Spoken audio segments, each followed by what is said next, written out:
Hi, I'm Sarah Zipiata Bennett, and as a mom, I'm always eager to hear from people working to create brighter futures for our kids. And that's exactly what I'm doing today with the best-selling author Corey DeAngelis. Corey is a husband, father, and passionate advocate for strengthening education in Texas. He holds a PhD in education policy and serves as executive director of the Educational Freedom Institute. I know the topic of school choice sparks strong opinions, but that's why I wanted to sit down with someone who brings the facts to the table. My goal is simple: to ask questions, hear informed perspectives, and give us all the tools to form our own opinions. At the end of the day, we all want what's best for our children, and that starts with respectful, honest conversations. Thank you for joining me for this episode of Let's Talk Local.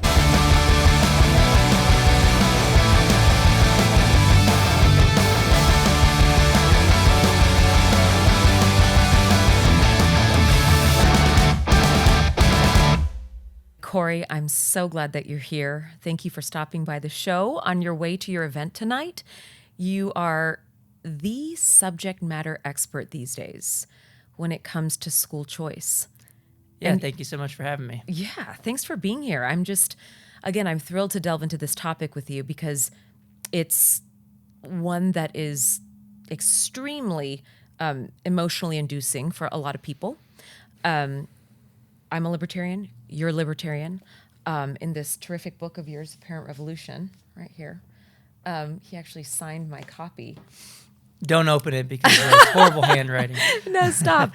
But I love how you broke out the information within it.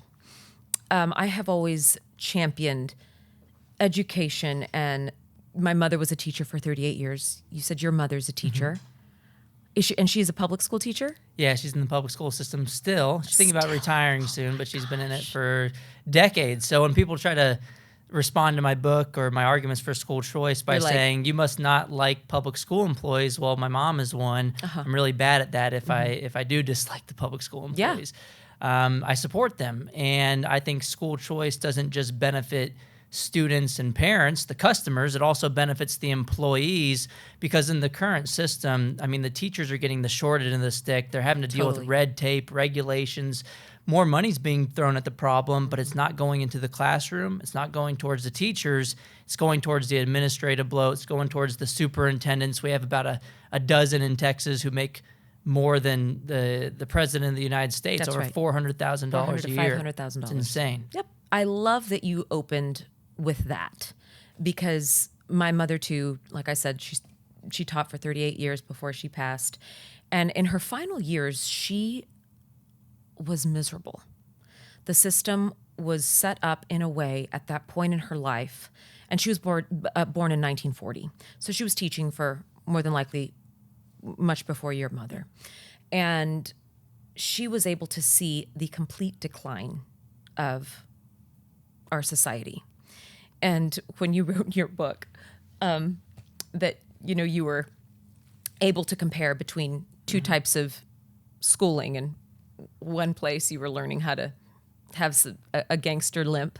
Yeah, actually, at my event tonight, hosted by the American Institute for Economic Research, the buddy that I was referring to in the book, I didn't name him. I didn't want to call him out, but he'll actually be at the event tonight. He lives in Dallas now. Oh, okay. But he grew up in San Antonio with me. But for listeners, the part of the book that she's referring to is at the very, very beginning. I point out how I went to public schools all through K through 12 in San Antonio, Texas. But in high school, I was able to go to something called a magnet school. So it's kind of like a charter school, but it's still run by the district. Yeah. It's a choice school that you have to select into, so they don't have as much monopoly power. They can have more of a specialized mission.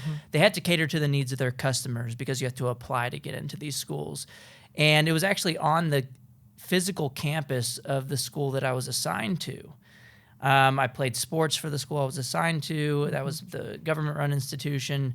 That I didn't attend for academics, but I could see the fights on the other campus. I could see walking by the classroom doors, chaos in the classroom, just not focusing on math, reading, and writing.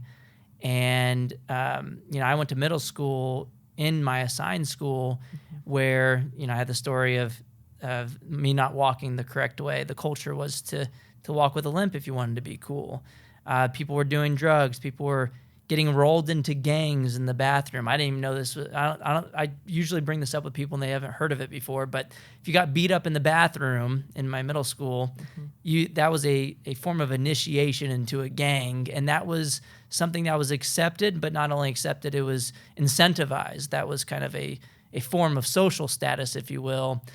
Whereas it really gets to this point of, I'm a big advocate of homeschooling now. I have a 10-month-old baby, so I'm already homeschooling her in a way. We educate our own children before they enter kindergarten. A lot of people, if we would have sent our kids to the government when they were born, would question, how could we teach kids to walk or talk or read anything if we didn't have government institutions? Well, we can, because parents are the first and foremost educators of their children. But the main argument you hear against homeschooling is that, well, they're going to be weird. They're not going to get all that great socialization. And what I point out partially in the book is that a lot of the socialization can be negative. Sucks. Yeah, it could actually hurt the kid. Yes, of course.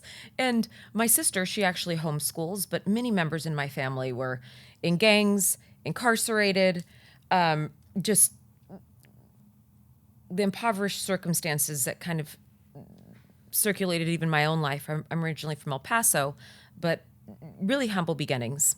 And I went to a private school, which I believe was not even as good as many of the public schools there. But I am grateful that I did have some faith-based space, but I was in the talented and gifted area as well. So I wound up being okay throughout my other schooling, thank goodness. But my question to you is about this particular school of thought. And my kids, they go to private school, to Catholic school. It's a very good school, kind of rolls up through Jesuit College Preparatory and Ursuline, and just very good school system here in Dallas, which I'm grateful for. But we live in Highland Park. People often ask, why don't they go to Highland Park schools? They're incredible. And I'm like, well, my husband is not Catholic. I am, but the faith-based component is just very important to us. And we love our community. We love the St. Rita community. It's just beautiful people, beautiful, diverse group of people. And what about the fact that many of these private schools oftentimes cannot handle or teach or educate kids who have severe learning difficulties? My daughter, she has dyslexia, but she is in the talented and gifted space as well. So she's able to do okay in a public school setting, in a private school setting where accommodations are less readily available. What happens to these kinds of kiddos who have severe autism and need for early intervention, ages 3 and up, to allow them to be contributive members of society? $10,000 per student is oftentimes not enough. And they've suffered tremendously on funding shortfall in the public school system even now for these types of students. Where do they fall in this whole space? Yeah, I would argue that the traditional system fails those kids more than anybody else. For sure. So, for sure.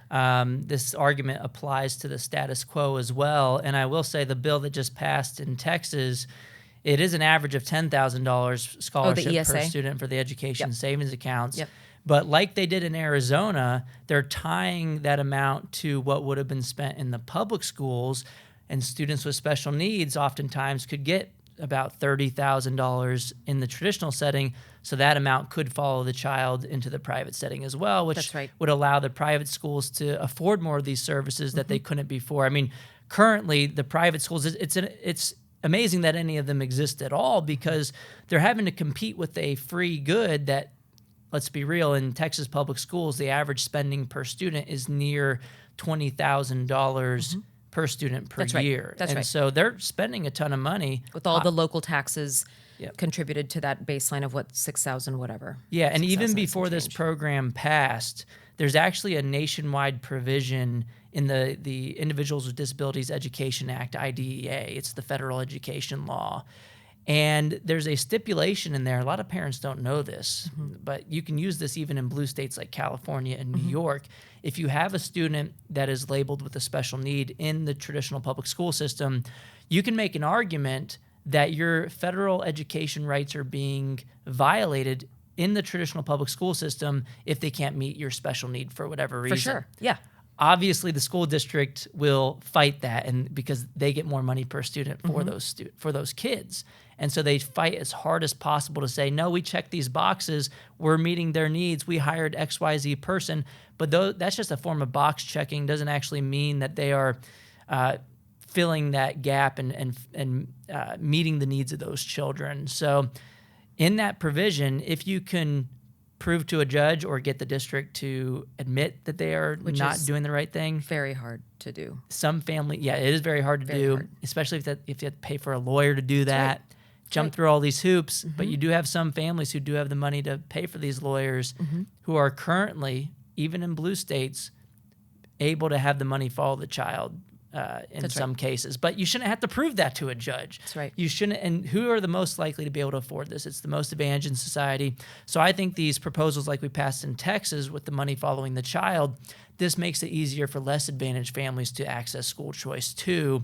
So in a sense, these policies are an equalizer. Yeah, I see that. And I love that you're so well versed in this topic, because my kids' cousins, all 4 of them have autism. They just had to move away from Texas and are moving to Massachusetts, where there is substantially more services available for kiddos that fall into this particular bucket. She, the mother, has jumped through hoops and gone round and round with layers of how the educational system here is failing. And so, yes, the fact that you hit on that is great. What particular state do you think is doing the best job by way of education and educating our children? I'd say for empowering parents, it would be 2 of them are at the top of my list, Arizona and Florida. Yep. So they've been doing these education savings accounts for a long time. If you just look at Florida, for example, we've also had so much evidence come out of Florida, academic and correlational as well, showing that as they've expanded school choice, their outcomes in the public schools have increased as well. So it's a rising tide that lifts all boats.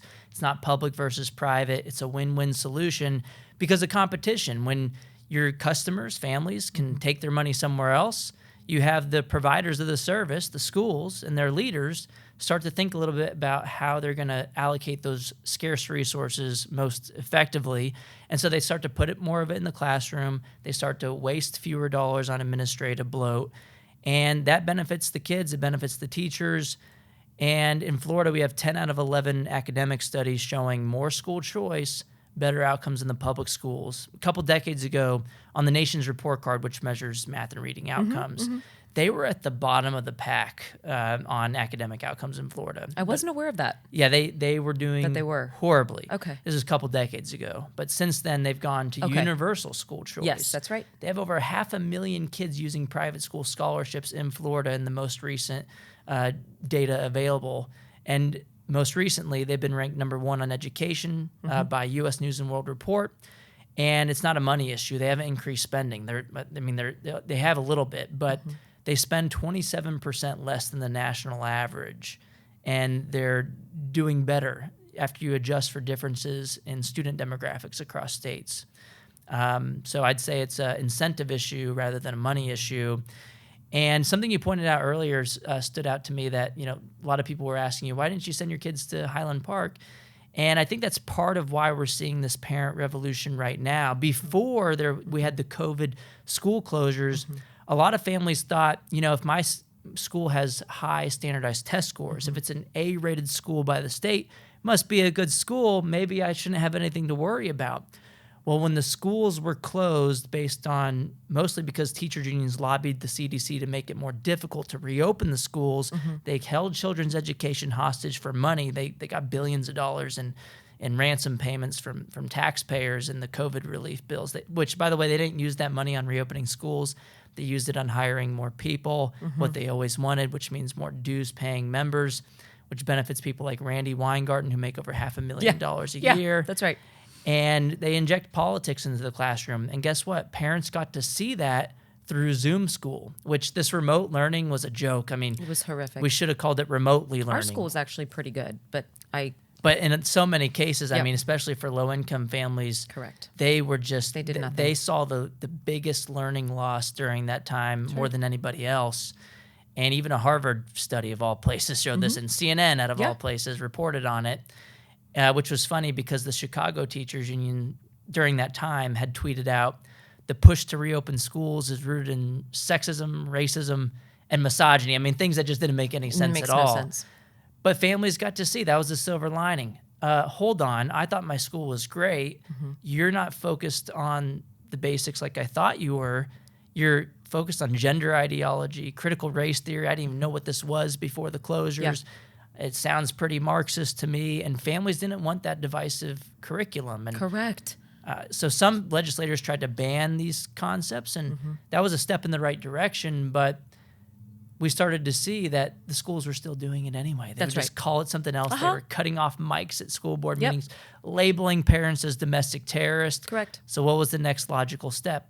We need the money to follow the child so that we can have true accountability. Exactly. And here in Dallas, there's this entire movement. It's the Dallas Education Collective. And my husband and I are both donors to this. And the head and CEO his name is Dakia, but he is remarkable in that he understands what 50,000 kids attending DNF-rated schools in Dallas means for the future of our city, state, country, world, all the things. But what I want more people to know is that their kids may be attending one of these DNF-rated schools, and their education is not what the parents believe it to be. And that is the terrifying fact for me, that so many parents have no idea. Yeah. Because at least my birth mom, she speaks English well enough now, but when she came here, didn't speak English. Right. Are you kidding? Yeah. Right? She did not. Worked 3 jobs, drove a bus at Katy Independent School District, is a barber, worked at Circle K. And so she would make sure that my siblings went to school. Yep. They went to school in the wards in Houston, but they worked themselves up from that. Yep. And they're very capable, very smart. But again, she was raising them in a day and time where even in the wards of Houston, they were slightly better than what they are today. Yeah, and we spend more money today than we ever have. It's insane that things get worse as we're shoveling more money into the bottomless pit. It just gets lit on fire immediately. But even parents who might not know that their schools are DNF, I think when you have school choice, now you have a stronger incentive to start to figure these things out, because now, in the status quo, if you're assigned to a failing school and you don't have the money or means to move to another neighborhood or to pay out of pocket, it's kind of just depressing, right? Like if you're just going to seek out all this information, then what are you going to do about it? If you can't do anything about it, well, it's almost just like self-flagellation in a way. It's just for sure it's beating just, yourself you're repeatedly, just beating yourself up about it, and so it's a really depressing enterprise. And so, but when you have the power to say, you know what, I heard about this new initiative that passed, $10,000 or more per student, and if I have a special needs student, up to $30,000 per kid per year. I should start to do some research, see how good the public school actually is, and if it isn't, if it's falling short of my expectations, now I can see what can I afford with that scholarship. What kind of private school could I attend? And even if it doesn't cover the full tuition amount at the school that I like, a lot of these schools, they charge less than the sticker price. And especially if you're from a lower income family, they'll charge you even less. So maybe the $10,000, even if it shows $15,000, $20,000, maybe it can be reduced to $12,000, or maybe it can be reduced all the way to $10,000. And so school choice is obviously not a perfect solution to this problem about parental engagement and figuring these things out. There's no silver bullet in any education problem or policy problem at all, for that matter. But I think it's the best solution we have today that has the side benefit of increasing parental involvement in education. Yeah, and kind of back to that point, when parents are just so focused on surviving and providing food on the table, they don't often have the luxury to go research, learn, and self-educate for the betterment of their children. What do you think should improve for these families who have no access to school choice, who have no access to better schools, even if school choice passes or is more accessible? Mm-hmm. What do they do? Yeah, so my first response is that, again, you're not going to do anything that makes everything perfect for everybody, of course. Right? Yep. So we got to think on the margins. What are things that we can use as policy levers to incentivize people to do the right thing and to be more engaged in their kids' education? I think school choice is part of it. We got to improve the school choice law that just passed. I mean, we haven't talked about it yet, but it's universal on paper in that everybody can apply. Yep. But it's only available to like 100,000 kids. That's right. And that may sound like a big number, and it's meaningful, but it's only 2% of the school-age population in Texas. Exactly. And this isn't a problem that is unique to Texas. This has happened in a lot of states where the Republicans want to say, "Aha, we passed universal school choice. We're nationwide leaders on the issue." And even I have congratulated the legislature for passing the biggest day one school choice program in U.S. history, just because Texas is a big state. Sure. But you look over to places like Arizona, Florida, they don't cap the number of scholarships. You're saving money relative to what you'd be spending in the public schools, $10,000 versus $18,000, $20,000, which what we're spending right now in Texas. Probably more now since we just passed HB, 2 or 3, that was $8 billion more in public school spending. Oh, yes. I don't remember the bill number, but yes. they passed $1 billion for school choice and then like $8 billion on top of the 90 or so billion they were already spending total for the public school system. I think it's about at $100 billion total now. It's an insane amount of money. Huge. But we got to get rid of that cap. We got to follow states like Arizona and Florida. It hasn't been a budget buster there. In Arizona, it's the same kind of situation where their public schools spend less than we spend here. They spend like $15,000 a kid. The scholarship's like $7,000-8,000 a kid, about half of what they spend in the public schools. And their education budget, even though the Democrats tried to say this was going to blow up the budget, they use those terms. It's always these fear-mongering, over-the-top claims that never come to fruition. The public schools they're never destroyed. They always improve. And the budget wasn't busted. It actually had a surplus in the education budget most recently in Arizona. So I think that's the first thing we need to do. We need to open up the market to as many people as possible who want it, because what I foresee happening based on the other rates of use in other states when they open up these scholarships. I mean, in Arizona, when they went universal in 2022, they broke the government website. So many people started applying. I wasn't aware of that. I didn't know it was because it was a government website. Yeah. The government isn't great at producing things. Or maybe it was because a lot of people were signing. It was actually because a lot of people signed up.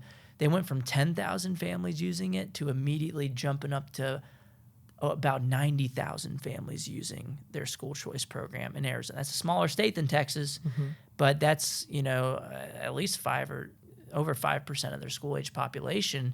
You extrapolate that to Texas, I think we're going to be having it like 300,000 people applying right out the gate. And if that happens, you're going to have 200,000 people on wait lists. But like we've seen in other states, when you have a wait list, that's additional pressure for lawmakers to do the right thing. So once you get your foot in the door, past the initial program, the steps down the road are a lot easier to do. When did Arizona and Florida start moving in the right direction with respect to making education and good education, not just any education, good education accessible to all kids? Yeah, so they've been a way ahead of the curve. Yep. So they beat us. We weren't first, but we're 16th state to go all in, Texas. And what's great is, even though we were late to the party, our launch is actually a pretty good one. I mean, most other states, they've taken the incremental approach. They've just been doing it longer than us. So Arizona, for example, they initially passed their education savings account program I want to say in 2011. So over a decade ago. So they've been doing this for a long time. They've had experience with it, and it's a state that we can point to show that it works. That it works. You know, so they've been doing this over a decade. Florida, they've been doing this for over a decade as well. I mean, you look back to the first modern day voucher program in the country, it was actually in Milwaukee. Oh, okay. It was in 1990. It's been around for over 3 decades. Yeah. You fast forward to today, Louisiana, in 2023, they passed the universal school choice. They already had a program on the books that had been around since, I want to say, like 2005 or something. It's been around for a while.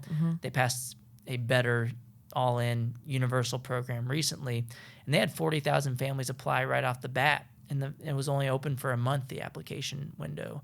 And that, I believe, was over 5% of their school-age population in Louisiana. Is there anything else that you want to add to this conversation? I mean, Corey, I could sit here with you for days and days and months and years, but I think that I've hit on the majority of the larger points that I wanted to cover at this point. But, I mean, is there anything that you wanted to bring up, talk about, touch upon? The main argument you'll hear as to why school choice is a bad idea is that they'll say that this steals money from the public schools. Yeah.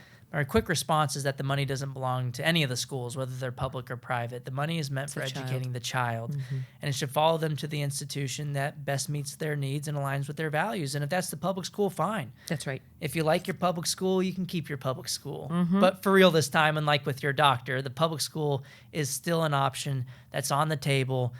Data consistently shows, the preponderance of the evidence, 26 of 29 studies on the subject find that more school choice competition leads to better outcomes in the public schools. So the fear-mongering hasn't come true. It's never destroyed the public school system anywhere it's been tried. In fact, the vast majority of the cases, their public schools have gotten better too. And this main argument that you'll hear is really an admission of failure. Why would giving families a choice defund your school if it's doing a good job? That's right. I mean, the defenders of the status quo know that families aren't happy with what they're getting. Their solution is to trap those kids in those schools that have been failing them for decades. They'll tell you, just give us a couple more years and things will get better. Well, guess what? Low-income families shouldn't have to wait any longer. The most advantaged don't have to wait. Disadvantaged shouldn't be stuck in those failure factories another day. They should have an opportunity for their kids too.